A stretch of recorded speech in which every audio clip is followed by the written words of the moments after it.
Mark, the Show Me Showdown is your first, I guess, your first outside competition of the year, and how did it go last week? I'd say it went pretty well. Overall, we had a lot of the returning athletes that swam faster than they did at this meet last year, which is always a good sign. You talked about building on last year's success, a couple of national qualifiers. Do you see that early in the season? Do you see that being some inspiration for some people? Well, I think so, and already just we're right in the middle of meeting one-on-one with every athlete, and this year already I'm hearing I want to go to nationals. It might not be their goal to get there this year, and they may realize that, but it's something that they want to do while they're here, so we can kind of try to lay out the plan on how to get there and as quickly as we can without compromising anything at all. How did you do as far as individuals and their swimming? What did you think overall? Overall, I thought we did pretty well. I think we had 5 individual girls score points this year, which was really nice to see. Freshman Maddie Allen, she had the highest individual finish, I think, on the women's side in history. She got 6th in the 500 freestyle, and she was the second fastest D2 swimmer there. And just to give you an idea how fast the meet was, a year ago, Maggie Metz got 17th place in the 200 freestyle with a 1:58.7. Maddie Allen went 1:57.3, and she was 17th place. Wow. So, and that's that way across the board. But Maddie scored in the 500 free and the 200 free. Paige Meredith, returning national qualifier on the girls' side, with hopefully signs of things to come. But a year ago, she was 101.1 at this meet in the 100 butterfly. This year, she was 58.9. Wow. Already out of the gate, which was nice to see. Paige also scored in the 200 IM. Then we had Ida Nyman scored in the 100 backstroke, which is nice. Jordan Hamilton actually really surprised us, and she scored in the 50 freestyle. And she's actually already right at her times from conference meet from last year.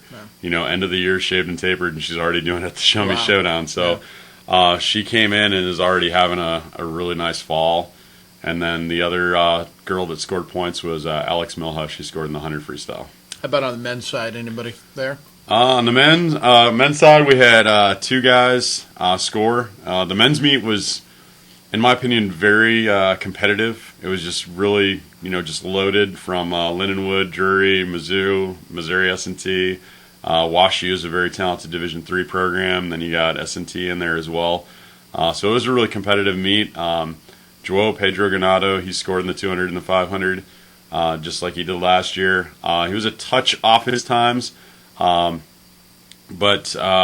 we're kind of changing some things technically with him, and he's really focusing on them, and it's kind of got him a little more tired this year than he was at this point last year.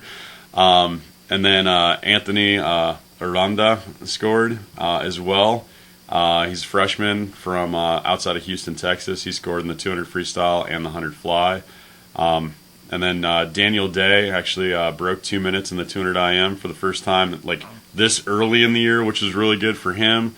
And then across the board, we were kind of going down. I had last year's results on the bus, on the phone, and I was looking at the current results. And just from top to bottom, we had so many guys that were faster this year. And when I mean faster, I mean significantly faster.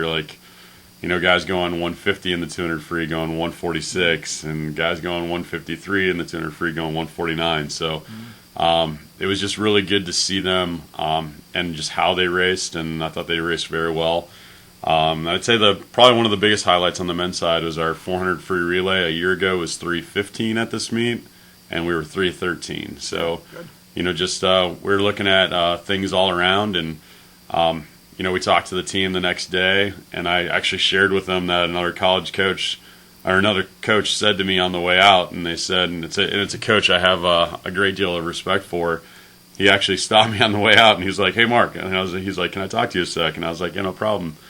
And he said, your team looks the best so far that I've seen since starting the program up, which I shared that with the team because we've been working on kind of technical changes more than we ever have at this point in the year.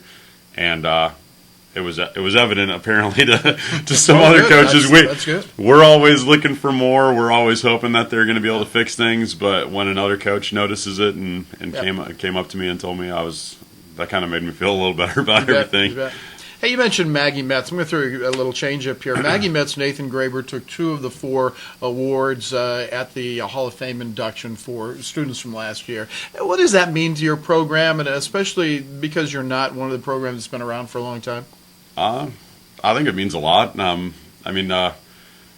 Both of those swimmers, they basically committed themselves to being the best that they could be in the pool and in the classroom when they were student athletes here, and obviously both graduated and moved on, and we actually have Nathan here. He didn't move on. He just changed roles, but no, I couldn't think of 2 better individuals for those awards, and I guess for the swimming program to be represented with all the other competition that we had here at Gole. All the other athletes. We have 20 sports, so for us to be represented, on both the men's and the women's side, and an award like that, it really means a lot. This year's team swims next. Where? We actually are home. We host UMSL and Maryville on Saturday, October 17th.